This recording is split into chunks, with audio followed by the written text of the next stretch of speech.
Selamat pagi dan shalom kepada para pemirsa Hope Channel dimanapun berada. Senang sekali bertemu dengan para pemirsa sekalian.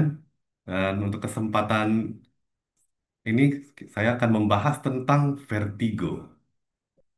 Oke, sebelumnya saya bertanya kepada Bapak, pernahkah merasakan sesuatu pusing seakan-akan sekitar pemirsa berputar sehingga mual dan muntah? Apakah atau ada sanak keluarga yang mengalami tersebut? Itu yang dinamakan atau vertigo. Baik, kita lihat selanjutnya. Nah, vertigo itu dari bahasa Latin yang berarti berpaling atau berputar dan didefinisikan sebagai sensasi berputar-putar yang dirasakan oleh seseorang. Kalau bahasa Jawa tuh keliengan atau oleng. Fakta mengatakan bahwa keluhan keseimbangan adalah keluhan nomor satu dari para lansia. Benign possessional proximal vertigo itu paling sering ditemukan, tetapi hanya 1 dari 1.000 orang per tahun yang terkena. Dan penyebab vertigo yang nomor 2 adalah penyakit Meniere. Bisa mengenai orang yang berusia 40 sampai 60 tahun, tetapi hanya 0,2% yang menderita. Penderita migrain ditemukan 40% menderita vertigo. Nah, ini untuk membedakan dengan pusing dan vertigo. Kadang-kadang keduanya hampir mirip. Kalau pusing itu sensasi bisa kepala terasa ringan, dirasakan ada nyeri kepala, lalu pandangan kabur yang bisa penyebabnya bermacam-macam. Cedera kepala, stroke, atau ada tumor. Bisa jadi karena kurang air, dehidrasi, dan kadang-kadang juga karena stres psikosomatis. Sedangkan vertigo itu masuk dalam jenis pusing, bisa disebabkan oleh gangguan telinga dalam dengan durasi yang mendadak dan lebih lama. Apa saja yang dapat menyebabkan vertigo? Pertama, paling umum adalah tensi darah tinggi atau stroke. Bisa juga nyeri kepala yang disebabkan migrain. Yang ketiga, infeksi telinga. Dan yang paling sering kita alami di nomor 4 tuh gangguan keseimbangan atau disequilibrium disebabkan oleh mabuk perjalanan, misalnya kita naik mobil, lama-lama kita merasa mual, atau kadang-kadang mabuk laut ketika menaiki kapal. Gangguan mata juga bisa mencetuskan vertigo. Pada umumnya rabun jauh, kelainan saraf, dan obat-obatan. Ada beberapa obat yang bisa memicu vertigo, seperti obat antibiotik, golongan aminoglycoside, gentamisin, kina, asam salisilat, dan kadang-kadang obat darah tinggi bila tidak diawasi bisa menyebabkan vertigo. Yang terakhir adalah kurang tidur yang cukup. Ini. Nah, ini saya mau jelaskan dulu prinsip vertigo.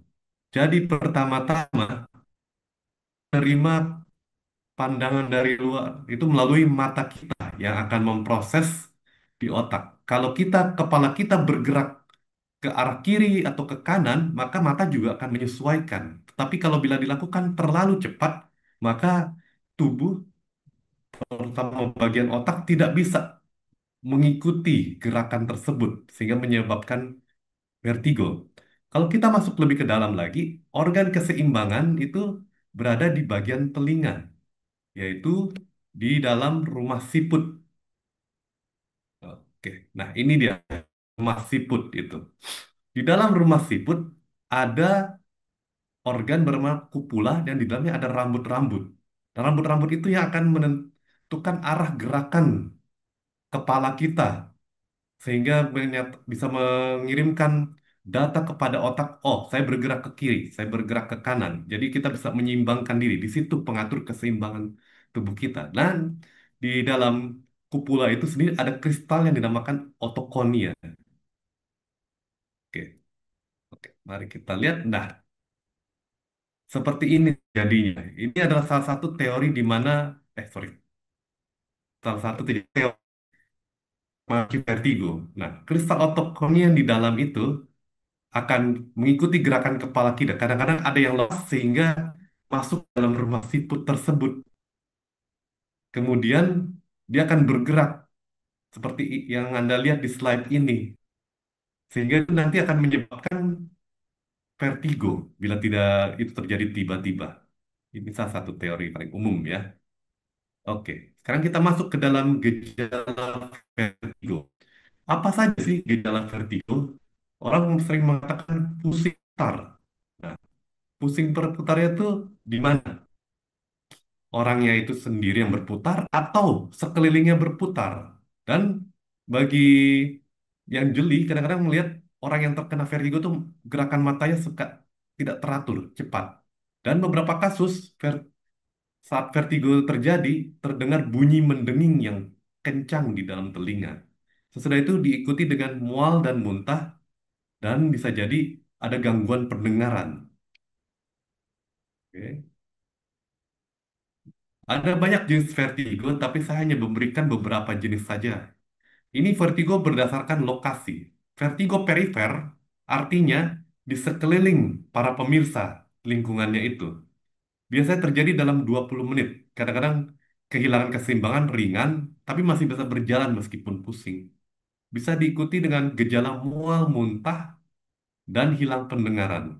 Sedangkan kalau vertigo sentral adalah pemirsa sendiri yang merasa pusing di tengah, sekitarnya itu tidak dirasakan. Di sana kadang-kadang hilang keseimbangan itu berat sehingga pas orang tidak mampu berjalan sama sekali.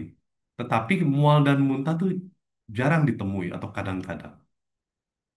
Ada juga vertigo okularis yang disebabkan pada gangguan mata, misalnya memba- membaca HP terlalu lama dan melelahkan bisa memicu vertigo atau vertigo yang dipicu oleh batuk dan vertigo yang terjadi pada saat sebelum tidur. Meskipun paling umum adalah vertigo yang terjadi pada saat mau bangun tidur.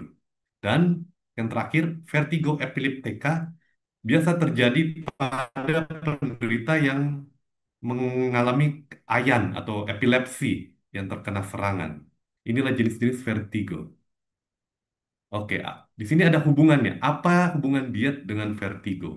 Pertama, hindari minuman yang mengandung kafein dan teobromin, seperti kopi, teh, dan coklat. Lalu, hindari makanan yang mengandung garam yang berlebihan. Jadi, makanan asin tuh bagi penderita vertigo disarankan tidak.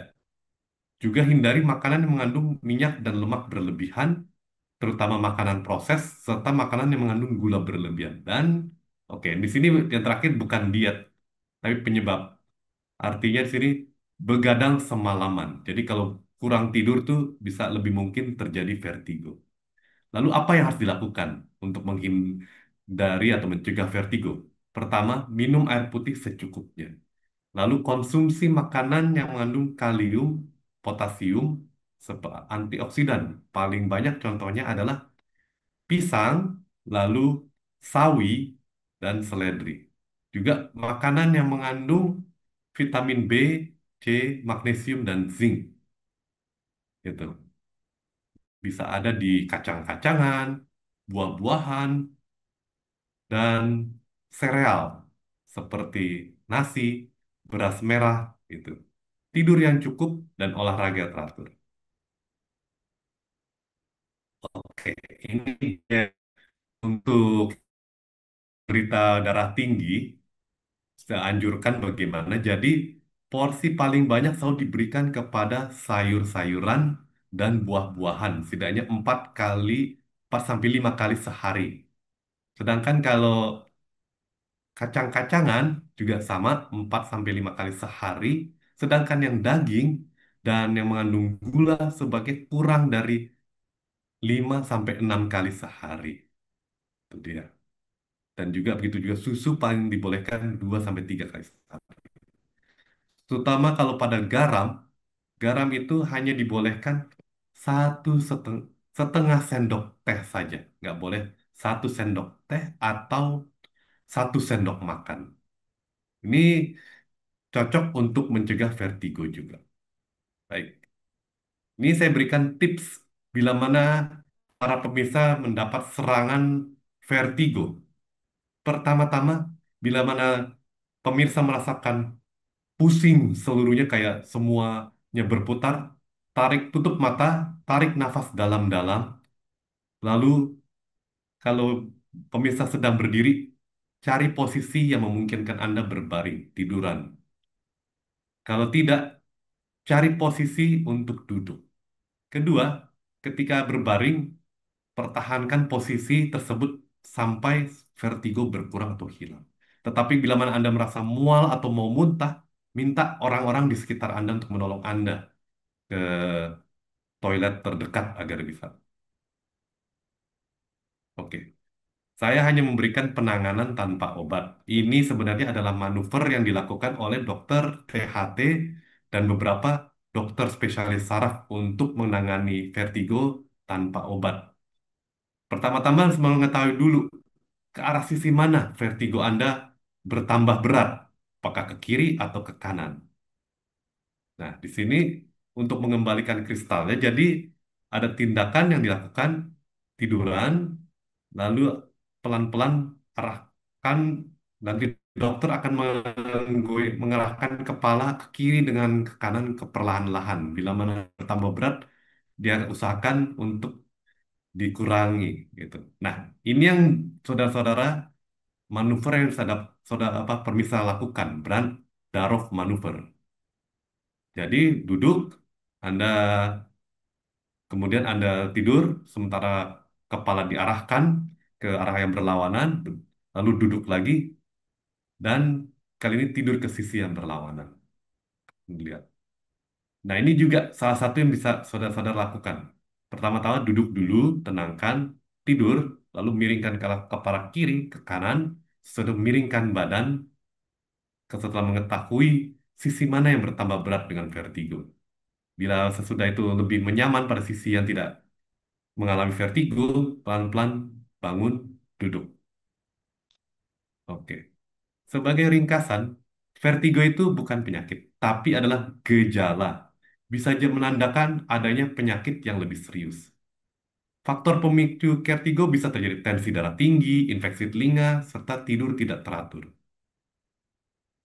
Di sini perubahan pola hidup dapat mengurangi dampak dan resiko baik darah tinggi maupun vertigo. Baik, sampai di sini seminar kesehatan kita. Semoga para pemirsa bisa memanfaatkan untuk hidup sehat. Terima kasih. Selamat sahabat. Tuhan memberkati.